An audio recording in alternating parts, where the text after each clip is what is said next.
The Center for Educational Media and the College of Education at Middle Tennessee State University are proud to offer professional development to K-12 educators in Tennessee through our online video library.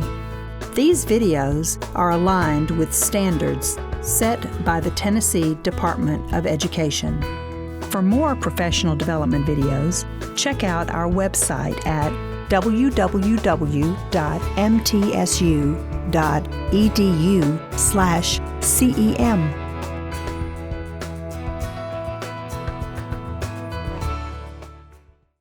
Welcome to MTSU SPED Collaborative.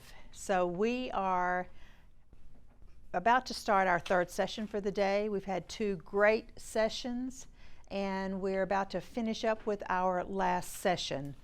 I want to remind everyone that online and in the room here today, we have representatives of 15 school districts in Tennessee, so we're so happy to have you involved with this today.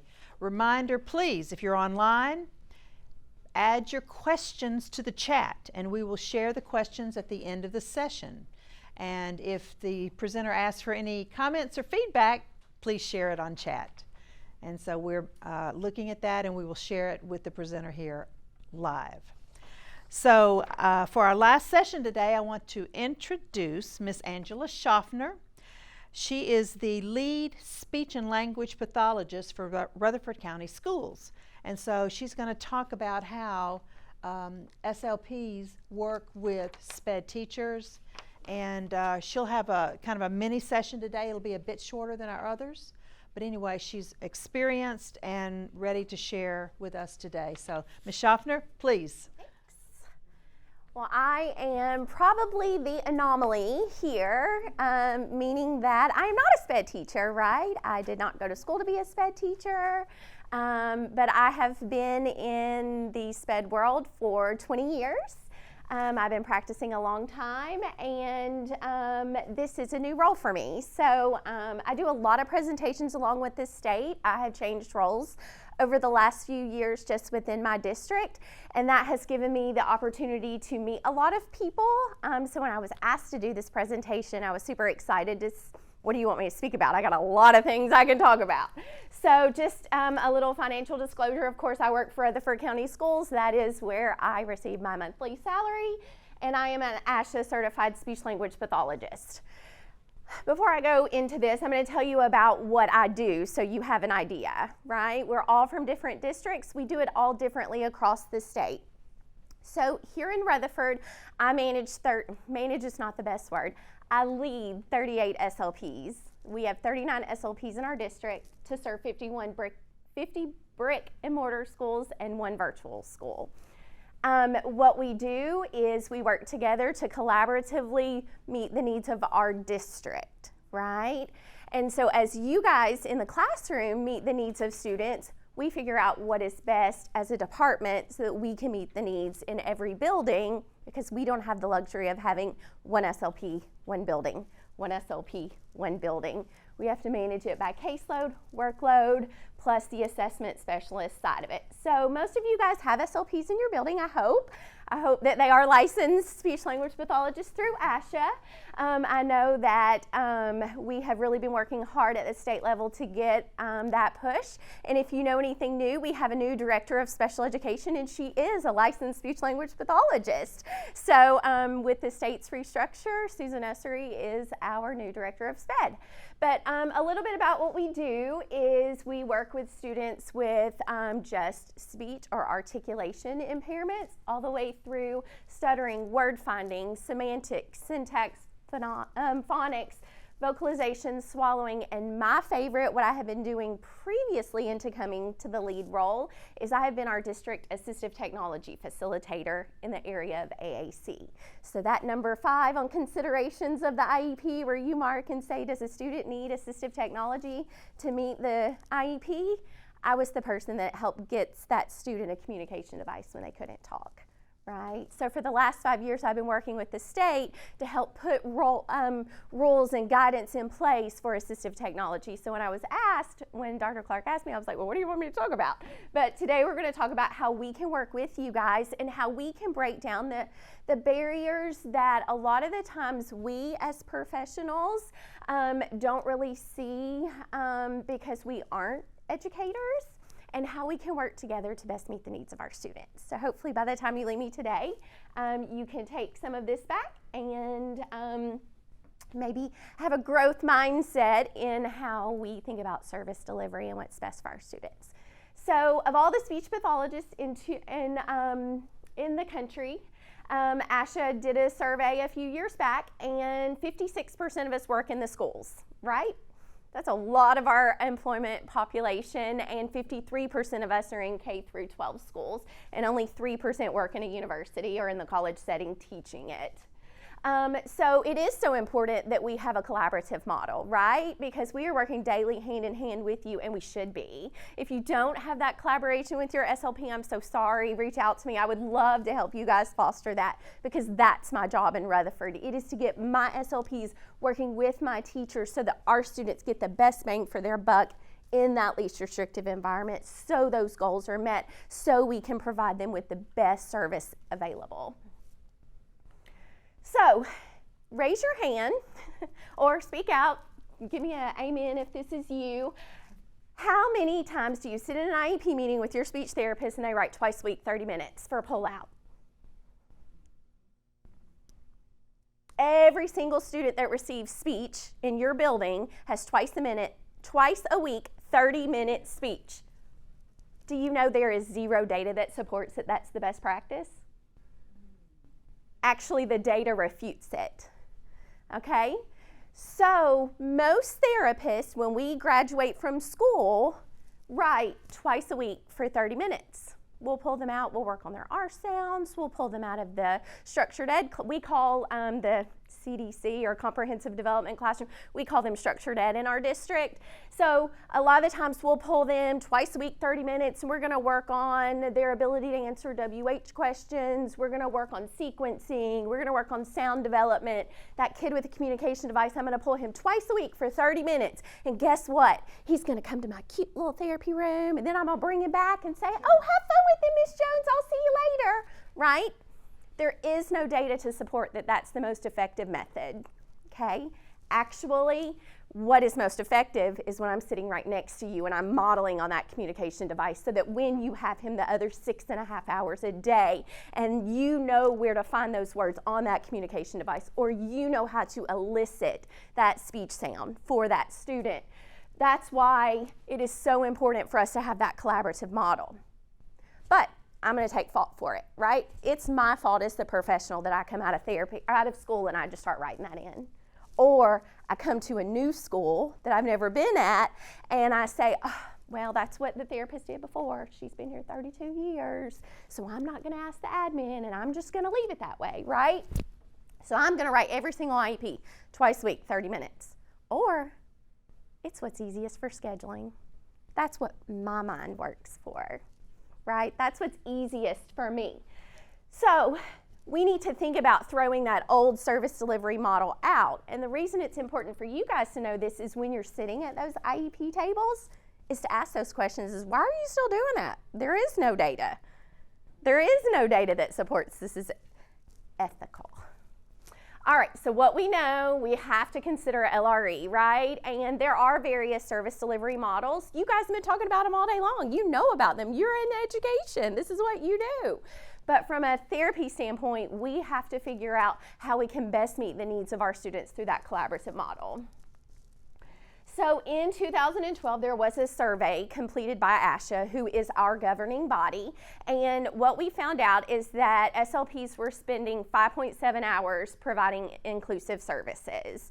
Now that was in 2012, y'all. That's well over 10 years ago. We know that that inclusion should really have changed by now, and it should be a little bit better, but that's the most recent data that's out there. But we were spending 18.9 hours pulling a kid down to this cute little room, or the hole in the closet, or the I get stuck in the locker room, that, you know, with the shower heads still there.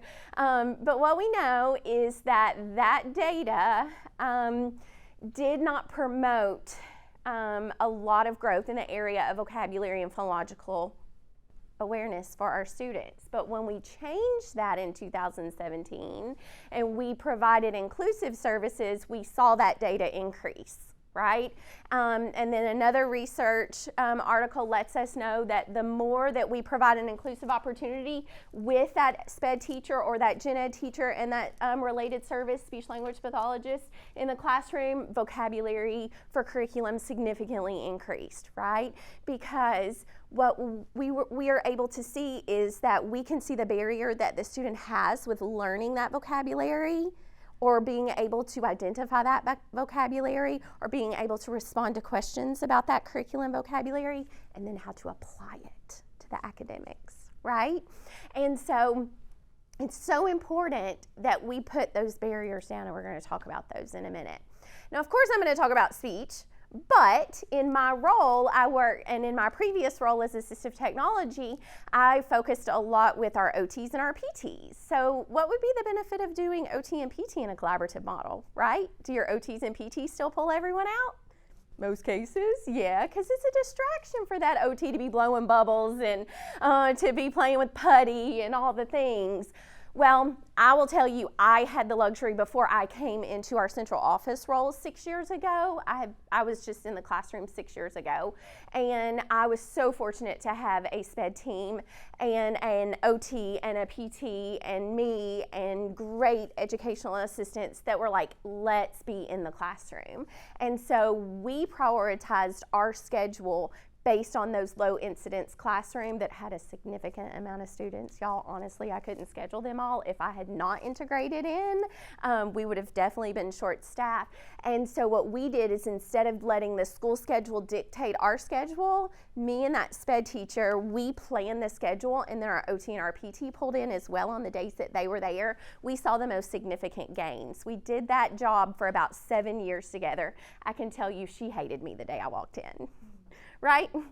And she can see this, and I will call her and I will video her. She is my best friend right now, today. You know that girl you call and you say, hey, you got your pitchfork ready? Mm-hmm. Right? When you're just mad, you need to say the truth. She's that girl to me, right? We did not start that way. It took us breaking down these barriers. It took us saying, we're going to put aside our professional. I'm a teacher, I'm a speech pathologist, this is what you do, this is what I do, and us saying, you know what, we're going to do what's best for the kid. And it was hard. The first few years, it was hard, because she would be sitting there and go, that's wrong. And she would say, you're wrong, right? And we had to put that aside. And it was the biggest professional growth that she and I both experienced, but it didn't come easy. Do you guys have any questions? Okay, all right. So we have to think about other treatment options, and you guys know that. So in our district, if a student only receives articulation therapy, meaning they are speech only, odds are they don't see you guys, but they do not come to therapy. We do an evidence-based program called 5-Minute Kids or Speedy Speech. So we may write like 10 times a month for 5 minutes in the IEP. And I'm going to go to that hallway. I'm going to go to bus line. I'm going to go drill an artic therapy in the hallway right there with the student. I'm going to go into the teacher's classroom. So we do something called blast treatment. We also can do this with students who are language impaired, right? Students who need to work on those WH questions. I will tell you, my district, we have not jumped off that boat yet. We still like to hold on to those language impaired babies a little longer, right? We just like to have them. But blast treatment is an option. And I can tell you, if you're a therapist, if you take this back and you ask your SLP about blast treatment, please have them reach out. I can prove to them it works. The data supports it. There's cluster and grouping. Of course, we know the way we cluster and group students into the same class, doesn't it make it easier for you if the principal puts majority of the kids in the same area when you're scheduling inclusion, right? If he's got one kid here, one kid here, one kid here, and you've got one EA to cover all ELA for those 30 minutes, don't you know how frustrating that is? Same thing, it works great for us as well. And then, of course, you guys have talked about co-teaching today, so I'm not going to hit on that. But of course, we can do consultative models, instructional coaching, and mentoring. So when we think about that twice a week for 30 minutes, we have to think outside of those boxes, right? And we have to, at the table, at that IEP table, be okay with being creative. But the challenge of that is how do we document and gauge what a student really needs, right? So there's a lot that we need to have this collaborative model. And you guys, again, I'm just probably polishing off what you guys have talked about all day, but we have to build those relationships. So I talk about my best friend, my pitchfork friend. Right now, when I walked in and I'm like, hey, let's try this, she did not want it. Right? She did not want me to be in her classroom. I was a disruption. It was her area, right? And we just kind of had to have that heart to heart, and we said, you know what, we're going to do this for our kids. So with that, we had to initiate and we had to build a relationship that was not there. And we had to put aside those professional differences. We had to work together to collect the information. Of course, this was her building. I was new to the building. She knew the kids. Who didn't? Me. So I had to listen, and that's really hard for me. So we had to work together and collect information about the students. Well, if we're going to try this, what students work well together? What students do not work well together? What about this part of this student's day? And what about this part of this student's day? Then we had to prioritize and set goals, and then we had to select how we were going to do it. So I tell you, we did this collaborative model for 7 years consistently. And at the beginning, it was hard. By the end, we would sit in IEP meetings and we could finish each other's sentences. The parents would ask us a question, and it may be a question directed for speech and language, and she was finishing my answers because she knew more about speech and language because she saw what I was doing with him integrated in her classroom. And then she would ask, the parents would ask about, or we would be presenting the present levels about reading and math or pre-vocational skills. And I'd be like, oh, but let me tell you what he did. So when I was in there, he did this when we took him to the bathroom. And, you know, I was able to carry over and generalize her goals as she was mine. So with that model, sometimes the model changed every year. It's not just going into the classroom and me just sitting there and being an ancillary or an assistant in that classroom for those students. How did we teach those lessons? So like you guys have talked about, and what I've heard earlier today is we had to schedule time to plan, right? That was hard. We had 17 babies in one class, K1 through 2, right? And they were all severe. And they were our low incidence. And it was hard. So we had to find time. We had to say, we are going to stay after school on Friday or on Thursday, and we're going to plan the following week, right? Did I leave it all for her to plan? Because that would have been easy for me as the person who went to 2 other buildings. Hey, I'm going to let you plan it and I'll just show up. No, I took a vested interest in doing that planning with her as well. I also helped her pick the goals I wanted to target that week. It also made life a lot easier too, because if she and I both were pulled for an IEP, right? Because we were in all the IEPs together. When we left her staff, her support staff with those students, we had plans for them. They didn't just turn on Mickey Mouse Clubhouse or, right? They followed through with our activities. They were a body or 2 down, but they continued with education and they continued progressing toward those goals. And we saw growth. We saw growth to an extreme level. So then we had to implement those goals. We did a great job of that. Could we have done better? Absolutely, right? There's always room for growth. But we were, in our building, who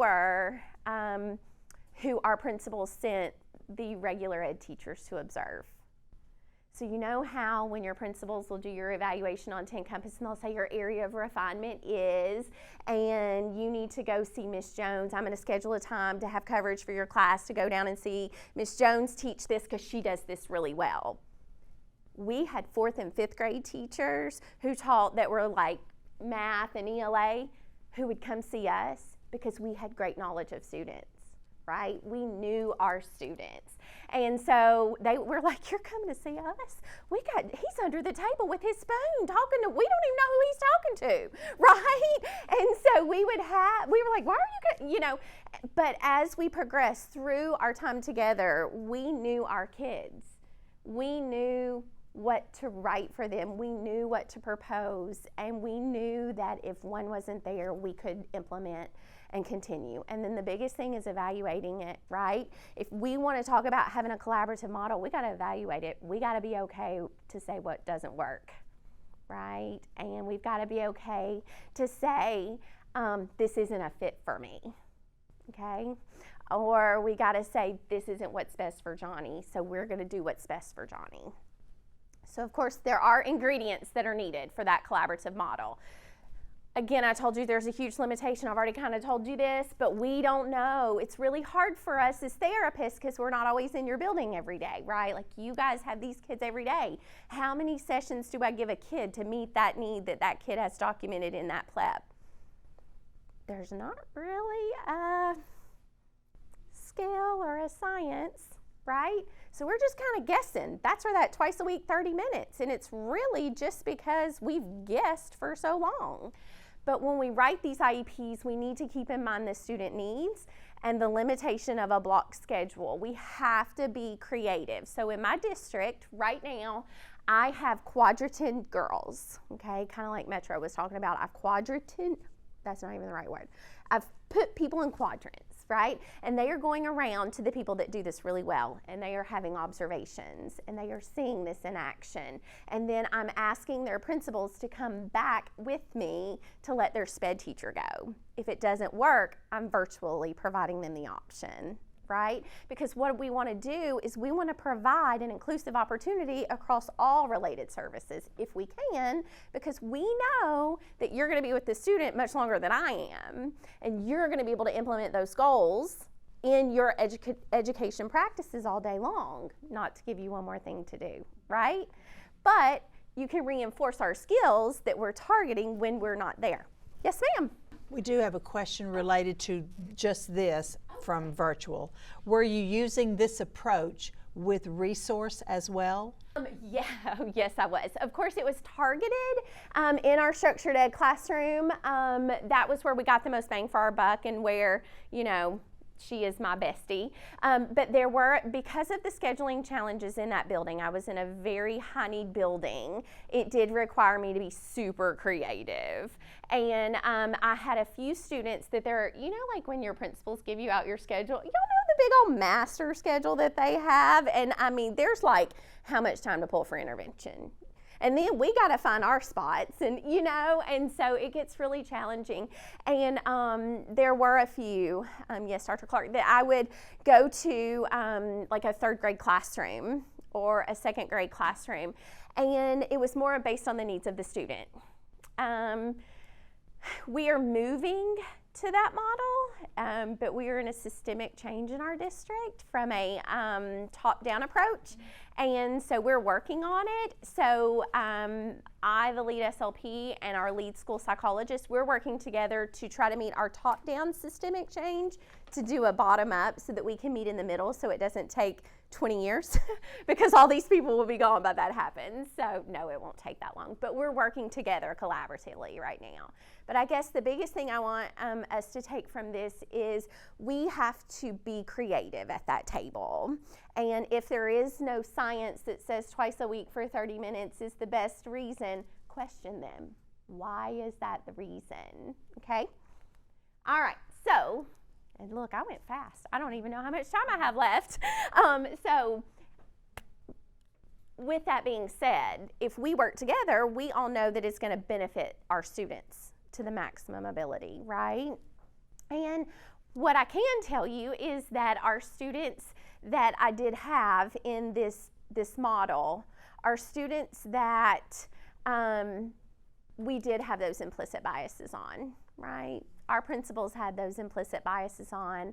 I had this sweet baby, you know, could not function in the gen ed classroom.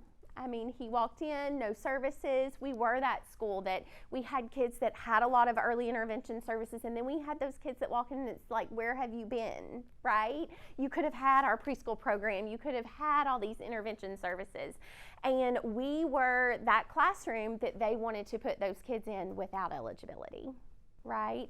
They wanted to put those kids in there because they couldn't participate.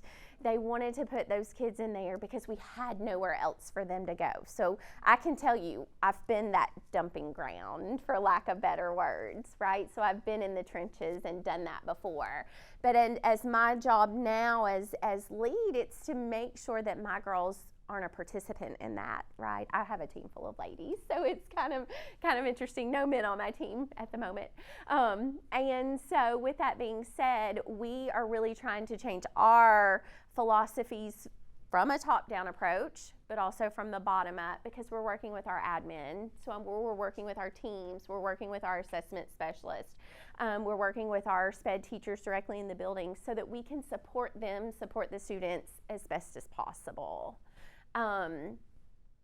What questions do you guys have? Yeah. I have a question. Like when you were going through the services part, like at some point is 2 times a week, like is that a minimum that it's supposed to be? It just evolved. Okay, so it's actually kind of funny. I'm glad you brought that up. So I graduated a really long time ago in the early 2000s, and so I've been practicing a long time. And so with that being said, I went to grad school. I did here in undergrad. I was one of the first students to go off campus as an undergraduate student, and so when I went in, I just assumed twice a week for 30 minutes was what all speech kids got, right? If you had speech therapy, you got twice a week, 30 minutes. And went through graduate school, did another practicum, multiple school-based practicums, and everybody's twice a week, 30 minutes. Never once did we question it. Till about 12 years ago, our district, it was when I was in the role I was telling you about, we came across a program called Speedy Speech. And what it is it's targeted drilled articulation therapy, right? So it's only for kids that have speech impairments, like R, T, H, L. And so the goal of it and the evidence-based science behind it is you pull and you do individual sessions, drill. You know, if you've ever watched in your therapist room and they're playing Candyland, they're only getting about 5 minutes. I'm not sure I understand. They're only getting about 5 minutes anyways when they've got 4 kids at the table. So it takes all of that fluff out, and they do drilled, it just basically like doing flashcards. You're doing that immediate practice. You're teaching that motor muscle memory of the mouth to do that repetitive that sound. You may see them more frequently than longevity. Make sense? So I piloted that program for our district, and we adopted it as an evidence-based strategy. And so that kind of led to this collaborative model that we're slowly seeping out across our district. But if you pull the evidence from ASHA, there is. I think that's really good for us to know. So as a SPED teacher, I think we're so used to, and I'm not speaking for everybody, y'all tell me if I'm wrong, we're so used to seeing speech, like SLP minutes being these quick, and we're like, this does nothing for the student. This is not, and so I love that you're saying this is not an evidence-based practice. This is not great. So what is your recommendation for us having those hard conversations? Because I know my SLP that I worked with for years, she would write the IEP goals. She would say, I would use her as the expert to say 2 times for 15 minutes, and in my head I'm thinking, this isn't good, but I'm the SPED teacher. I'm going to rely on her. So what advice do you have for us to go back and have these hard conversations to say this isn't an evidence-based practice when I'm not the expert? So, yeah, and I will tell you, my pitchfork friend, she was that person. She looked at me and she goes, this doesn't make sense at all, right? Because when I walked into that school, everyone was twice a week, 30 minutes, the kids in her class. But what we found is those kids couldn't sustain for 30 minutes, right? Behaviorally, they weren't there. Their attention wasn't there. And I said, well, what if I come into your classroom 4 days a week for an hour and a half, and we do a rotation? Now, I'm still meeting the IEP minutes, right? Because I'm going to see them more. I'm going to see them 4 days, and they're going to rotate between you and I, and we have a play-based group here, and we have a craft group here with an EA, and we have our OT here one day. So we're going to have a rotation station, and we're going to group them, and I'm going to see them for 10 to 15 minutes. And that definitely helped her see that we have to be creative with those. So then I moved away from writing twice a week for 30 minutes to maybe 4 times a week for 15 minutes and explain to the family of, hey, I'm in there as a rotation station, right? And I'm in there every day. And guess what? Fridays is a bonus, because what do we do on Fridays? We cook, right? And so then if we had to be out at an IEP meeting, we were able to cover that. But there's a lot of research that supports the other methodologies, like blast treatment, like co-teaching, like intervention. Then there that inclusive intervention, then there is that pull out twice a week 30. It's just hard for us to get out of that mindset. And Medicaid billing throws another wrench into that. So if your district bills, that's going to be challenging. We don't bill, thank goodness. I did add, you're good. I did add my contact information. If anyone has any questions, or if you guys want to collaborate, send your SLPs to collaborate with me. Like I said, I collaborate with Susan Essery and them a lot at the state, and so she gives out my information to everybody. So. Okay. So, Miss Angela Schaffner, thank you so much for giving us this perspective from working with SLPs in your schools. So thanks for being here with us today. I'm going to bring up Dr. Alicia Pence, our faculty liaison here, to talk about CEC. And then I've got a couple of things to tell you after that, and we're going to wrap it up. So Dr. Pence. Thank you, Dr. Clark. First, let me just say, this has been an awesome morning. I know y'all are tired. You have thought it so hard and worked so hard this morning. I hope you get to go out and enjoy a nice lunch, right? I hear some people saying, I'm skipping lunch. I'm like, no, you need lunch. As Dr. Clark said, I am on faculty at MTSU, but I'm also the president-elect for the Council for Exceptional Children in Tennessee. So I think you all would be great. If you're not members yet of Tennessee CEC, we would love for you all to be a part of that. So I have some folders for you. This is about membership. Y'all, it's very affordable. I don't know if you've looked at rates. I have been a member for 25 years, not always in the state of Tennessee, but I know that there are so many resources to help us be better together, right? We are our best allies and support system and advocates. We need each other. Our jobs are hard. And I know when I can collaborate and work with y'all, you make me feel better. You give me ideas. We support each other. So if you're not a member yet, think about joining. There's so many benefits. I won't go into all of them, but there's so many professional opportunities to do just like what we did today in another professional setting. So we had our first Tennessee CEC conference. Because of COVID, we weren't meeting for about 3 years. So this past October, we met at Tennessee Tech, and it was amazing. About 100 of us gathered, and we just had the best conversations and some really good food, okay? If that food motivates me, so if it motivates you, come see us next year. I believe we'll still be at Tennessee Tech. It's a pretty centralized location for many of us. But I just want to encourage you to get involved in your professional careers, right? And know that we're here to support each other, okay? So grab a folder. Yes. Hopefully, we don't know yet. This was our first time doing it. There's no. It was on my husband's birthday. Oh, darn it. It was on my birthday. Was it? Y'all, we would have celebrated with you. So come be a part of it. We're doing good work. And there's so many opportunities for leadership, too. So if you want to serve on committees, we'd love to have you, right? So as a member of the regular CEC, that's different from Tennessee? It's not. So that's a really good question. Thank you for asking. So this is a national membership. So you would still be a member of Tennessee CEC, okay, as part of that. But just know we're doing some really cool stuff. We're thinking about doing 4 little regional sort of divisions so that you will have like clusters of us out there doing this work together. So it's not just meeting once a year with Tennessee CEC. Also, big CEC is meeting in Louisville, Kentucky, which is not too far of a drive for many of us, and that's going to be in March. So we might get together as a chapter there too. So if you're plugged in, you can email me, alicia.pence@mtsu.edu. You're going to see my business card in there. And Amy Callender is our current, she's serving as president, and I'll take over in another year.